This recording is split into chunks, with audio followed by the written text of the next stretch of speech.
네, 안녕하세요. 닥터 부자아빠입니다. 네, 오늘의 주제 말씀드리겠습니다. 최근에 서울 빌라가 계속적으로 좀 시세가 좀 상승이 되고 있고, 특히 아파트의 거래량을 지금 6개월째 서울의 빌라가 좀 추월하고 있는 좀 기이한 현상이 좀 벌어지고 있고요. 이런 상황 속에서 어떤 개발의 가능성이 좀 있는 그런 지역에 소액으로 할 수 있는 지역을 한 3곳 정도 같이 살펴보는 그런 시간을 좀 가져보겠습니다. 지금 이제 아파트 값이 지금 많이 오르다 보니까요, 서울의 빌라 거래량이 6개월째 아파트를 좀 추월을 했다라고 하는 이제 기사를 좀 가지고 와봤고요. 즉, 지난달 기준으로 봤을 때 서울의 다세대 연립 거래량이 4,300건을 넘어섰고요. 이는 이제 아파트의 약 1.5배 정도 됩니다. 굉장히 좀 기이한 현상입니다. 원래는 이제 아파트의 거래량이 몇 배로 더 많아야 되는데 지금 이제 반대가 된 그런 상황이다라고 좀 보셔야 될 것 같고요. 지역들을 보면은 이제 은평, 강서, 이런 도봉 등 이제 서울의 아무래도 좀 외곽 지역들의 거래가 좀 활발합니다.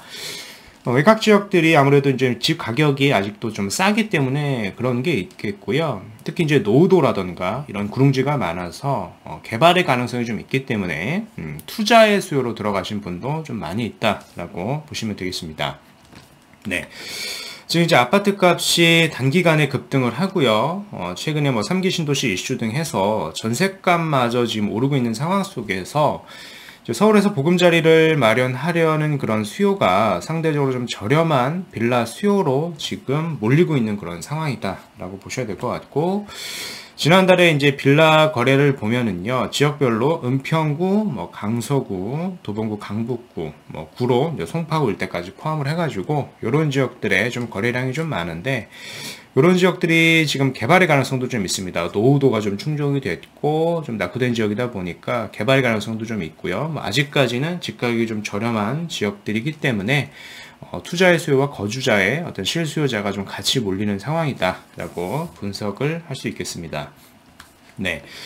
즉 이제 서울의 아파트 빌라 매매 추이를 좀 보면은요, 작년까지만 해도요, 이제 아파트의 거래량이 좀 많았습니다. 근데 올 1월부터는 빌라의 거래량이 좀 역전이 되면서 이제 많아지고 있는 그런 상황이고, 아파트는 아무래도 집 가격도 많이 오르고, 뭐 취득세 중과, 뭐 양도세 중과 등 해가지고 거래량이 줄어들고 있습니다. 뭐 이런 현상은 당분간 어떤 다른 어떤 추가 대책 이 나오지 않는 이상은 계속 좀 지속이 되지 않을까라고 좀 예측을 해볼 수 있을 것 같고요. 또 한편 이제 중요한 법안이 좀 백지화된 게 있습니다. 재건축 2년 의무 거주가 좀 백지화가 됐죠. 그래서 결론은 집값만 올렸다라고 하는 그런 기사입니다.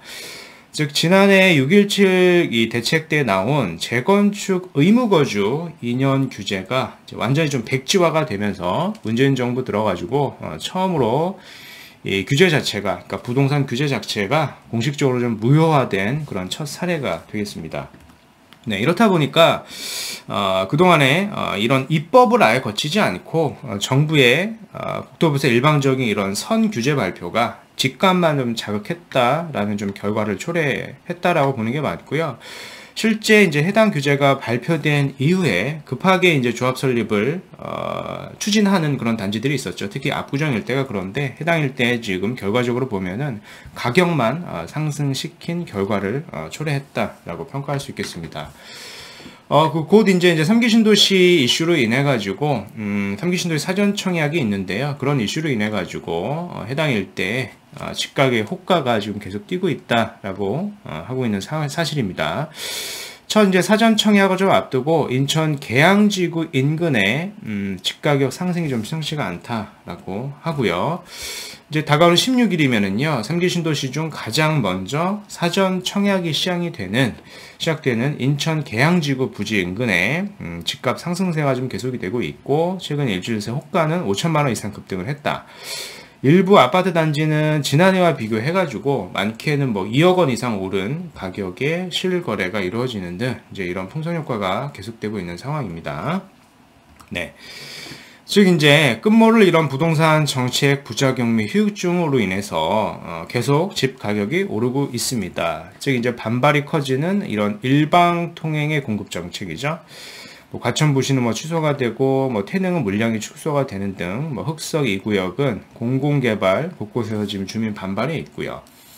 또 이제 전세가 상승을 부추기는 정책이죠. 임대차법 시행, 뭐 임대사업자 규제 강화, 뭐 이런 사건으로 인해 가지고 이런 규제들로 인해 가지고 계속적으로 집가격이 좀 상승이 되고 있고 매물 실종 부르는 정책도 있죠. 그리고 민간 공급 시 말리는 정책, 끝모를 풍선 효과 부르는 정책, 뭐 이런 규제들이 지속적으로 지금 집값을 안정화시키는 대책과 좀 거리가 멀다라고 좀 분석을 해볼 수 있겠습니다. 네, 뭐 그렇다 보니까 작년보다 올해 집값 상승률이 지금 더 높은 그런 상황이죠. 네. 구독자 사연 좀 말씀드리겠습니다. 이분 이제 대구에서 거주 중인 50대 초반 주부님이시고요. 대구에서 이제 실거주 중이고 1주택을 보유를 하고 계십니다. 조금 오르긴 했으나 뭐 수도권 대비는 많이 오르지 않았다라고 좀 평가를 하시는 것 같고요. 지금 메일을 드린 것은 자녀 명의 투자를 위해서 주셨고, 이제 흑수저도 아닌 이제 무수저 출신으로서 가난을 물려주기 싫다. 소액 투자를 해주고 싶습니다. 이제 투자금은 이제 5천만 원이 전부이고요. 이제 자녀는 이제 서울에서 대학을 나왔고 이제 곧 취업 예정이라고 하셨습니다. 뭐 저도 이제 흑수저도 아니고요, 무수저 출신이고요. 저도 뭐 아무것도 없는 상태에서 지금까지 왔고, 즉 이제 고민만 하지 마시고 이제 실행을 하시고요. 잘 계속적으로 이렇게 지금처럼 관심을 좀 가지시고 투자를 잘 하시면은 좋은 결과가 있을 거라 좀 생각이 됩니다. 그래서 오늘은 이런 5천만 원에 맞는 그런 지역을 좀 같이 살펴보는 좀 시간을 가져보도록 하겠습니다. 일단 재개발 예정지를 좀 추천을 드릴 거기 때문에 재개발 예정지를 투자하시기 전에 좀 알아야 되는 핵심이 되는 한 5가지 정도만 좀 먼저 좀 말씀을 드려보겠습니다. 일단은 원래는 더 복잡하고요. 더 따져야 할 내용들이 훨씬 더 많은데 일단 그런 내용들을 모두 포함을 하면은 굉장히 좀 어렵고요. 좀 이해도 안 되기 때문에 가장 핵심이 되는 5가지는 좀 알고 재개발 예정지에 좀 투자를 하시면은 실패하지 않는 수익을 낼 수 있는 그런 투자가 될 수 있다라고 좀 생각이 돼서 좀 5가지 좀 말씀을 드려보면은 이제 첫 번째 이제 노후도입니다. 노후도가 이제 충족이 된 지역을 선택을 하셔야 됩니다. 재개발 지역이라고 하는 것은 이제 노후도가 충족이 되어 있지 않으면은 이제 개발 자체는 될 수가 없기 때문에 노후도가 이제 첫 번째가 될 것 같고요. 좀 보셔가지고 뭐 당장 노후도가 충족이 안 되어 있다라고 하면은 한 5년 내에는 노후도가 좀 쌓일 지역이다 라고 예측이 되는 그런 지역에 투자를 하면 되는 겁니다. 그리고 이제 두 번째는 이제 투자금인데요. 재개발 예정지 투자에 막 몇 억 이상 이렇게 투자를 하는 건 아닙니다. 몇 억 이상 있으면 이제 아파트로 가셔야 되고요. 재개발 예정지 투자 같은 경우에는 이제 간혹 좀 장기 투자가 될 수 있기 때문에 될 수 있으면 1억 이하 몇 천만 원 정도로 이제 소액으로 최소화해가지고 투자를 하셔야 되고요. 뭐 지금과 같은 구독자분의 사연이 적합하다라고 볼 수 있습니다. 그리고 될 수 있으면 좀 신축으로 좀 하셔야 됩니다. 뭐 신축이 간혹 가다가 뭐 이런 질문을 많이 하시죠. 입주권을 받을 수 없다라고 하시는데요. 뭐 그런 거 아닙니다. 신축도 입주권을 받을 수가 있고요.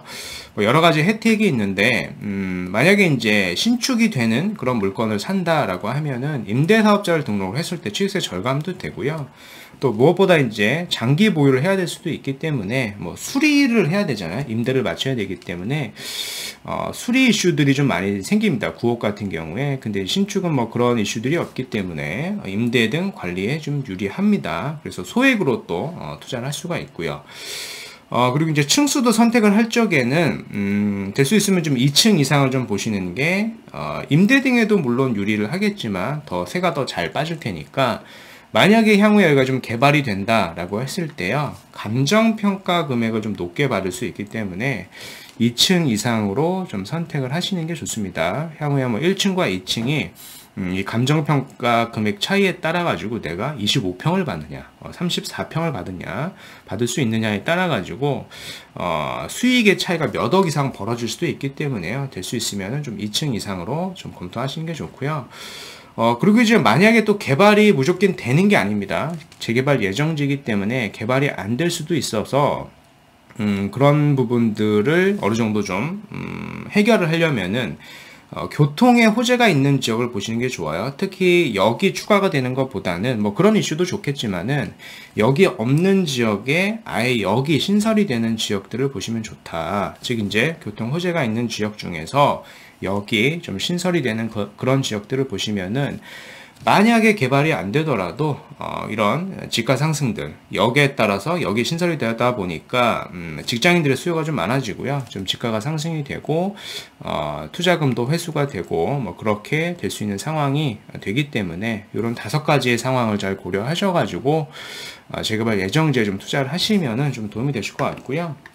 네. 그런 지역들을 제가 좀 보고 한 3곳 정도를 좀 추천을 드리면은 서울특별시 관악구 신림동 일대를 좀 보셨으면 좋겠습니다. 여기가 지금 교통 호재가 있습니다. 즉 신설역이 좀 예정이 되어 있어요. 물론 이제 경전철이에요. 경전철 자체로 봤을 때는 아주 그렇게 큰 호재는 아니지만 이 난곡선과 신림선 같은 경우에는요. 어떤 역과 연결이 되는지 좀 보셔야 됩니다. 즉 확장성을 봐야 되는데 요 2호선과 좀 연결이 되는 그런 노선입니다. 2호선과 이렇게 연결이 되는 노선이기 때문에 2호선은 좀 강남의 접근성이 우수한 지역이죠. 그래서 이런 호재들이 있겠고요. 그리고 이제 좀 더 위쪽을 보시면은 여의도랑 또 연결이 되기 때문에 이런 2가지 측면에서 이 난곡선과 신림선은 큰 호재가 될 수 있는 그런 경전철이다라고 좀 보셔야 되겠고요. 인근 일대를 좀 말씀드릴 겁니다. 네, 뭐 인근 일대에 뭐 이미 개발이 되는 지역은 있습니다. 흔히 이제 뭐 신림 뉴타운이라고 하고요. 뭐 1구역, 2구역 이렇게 3구역이 있고 속도를 내고 있는데 신림 같은 경우에는 제 기억에 한 2018년도 경에는요, 여기가 뭐 실투자금이 한 1억대면은 할 수가 있었던 그런 지역인데, 현재는 거의 한 6억 이상 이렇게 하죠. 그동안에 한 5억 이상 이렇게 뛴 겁니다. 뭐 아파트의 시세 상승이 흔히 뭐 높다라고도 많이 하죠. 그래서 뭐 2배, 3배 올랐다라고 하는데요. 이렇게 재개발 구역은요, 재개발 조합 설립이 되고 사업이 잘 되면은요, 이렇게 막 아파트의 상승세보다 훨씬 더 높게끔 상승이 되기 때문에 투자성이 굉장히 높다라고 볼 수가 있는 겁니다. 네. 이런 신림 뉴타운 바로 인근에 개발 예정지 3곳을 좀 말씀을 드릴 건데요. 좀 참조를 하시면 될 것 같고요. 첫 번째가 이제 신원동 하고요. 서원동 일대를 이제 한번 보시면 될 것 같고, 이제 2번째는 이 난곡동 일대도 이제 한번 보시면 됩니다. 그리고 마지막으로 더불어서 3번째로 이 난양동 일대도 한번 같이 보시면 될 것 같아요. 해당 일대가 좀 보시는 것처럼 이제 노후도가 좀 어느 정도 좀 충족이 되고 있고, 아직 좀 충족이 안 되어 있는 지역 같은 경우에는 5년 내에 지속적으로 좀 노후도가 좀 충족이 될 그런 지역이고요. 이제 더불어서 이런 교통의 호재, 신설역의 호재가 있기 때문에 지가 상승까지 더불어 볼 수 있는 그런 투자처가 될 수 있다라고 좀 평가를 해볼 수가 있겠습니다. 이렇게 노후도가 좀 충족이 되어 있고 앞으로도 노후도가 계속 쌓일 지역이다라고 보시면 되겠습니다. 즉 이렇게 말씀드린 내용이 있고 좀 전에 서두에 말씀드렸듯이 이 5가지의 재개발 예정지 투자 5대 원칙을 좀 고려하셔가지고요, 그런 해당하는 물건을 좀 고르시면은 실패하지 않는 그런 투자, 그리고 수익까지 볼 수 있는 그런 투자처를 본인 스스로가 좀 선별할 수 있는 그런 방법이 되겠습니다. 네. 오늘 말씀드린 내용을 좀 요약을 해 볼게요. 서울의 이 빌라 거래량이 6개월째 아파트를 좀 추월했고요. 아파트 가격이 좀 많이 올라가지고 이 대체제죠. 빌라로 실거주 및 투자자까지 좀 몰리고 있는 상황이고요. 한편 이제 투기과열지구에 재건축 조합원 자격 2년 실거주가 아예 백지화가 됐습니다. 그래서 실수요자뿐 아니라 투자자까지 아마 가세를 하겠죠. 특히 뭐 지방에 계신 분들은 투기과열지구 내에 재건축을 투자하기가 좀 어려웠는데 뭐 실수요자뿐만 아니라 이런 투자수와 수요까지도 가세가 될 걸로 좀 예상이 된다라고 보시면 될 것 같고, 특히 이제 3기 신도시 주변에 전세가 상승세가 뭐 예상을 했던 것처럼 좀 가속화되고 있는 그런 상황입니다. 오늘은 이제 대구에서 거주하고 계신 50대 주부님이신데 5천만 원으로 자녀 명의 투자를 문의를 하셨습니다. 그래서 저는 이제 관악구 일대에 요 세 지역을 좀 말씀을 드려봤습니다. 요 세 지역이 교통 호재도 있고요. 개발 가능성도 있기 때문에 최 한 5천만 원 이하의 소액으로 금액을 좀 최소화 하셔가지고 투자를 하시면은 수익까지도 볼 수 있는 지역이다라고 좀 말씀을 드려보겠습니다. 네. 그래서 오늘 말씀드린 내용은 여기까지이고요. 제 영상이 좀 도움이 되셨으면 구독하기, 좋아요, 알림 설정까지 부탁드리겠습니다. 이상 닥터 부자아빠였습니다. 감사합니다.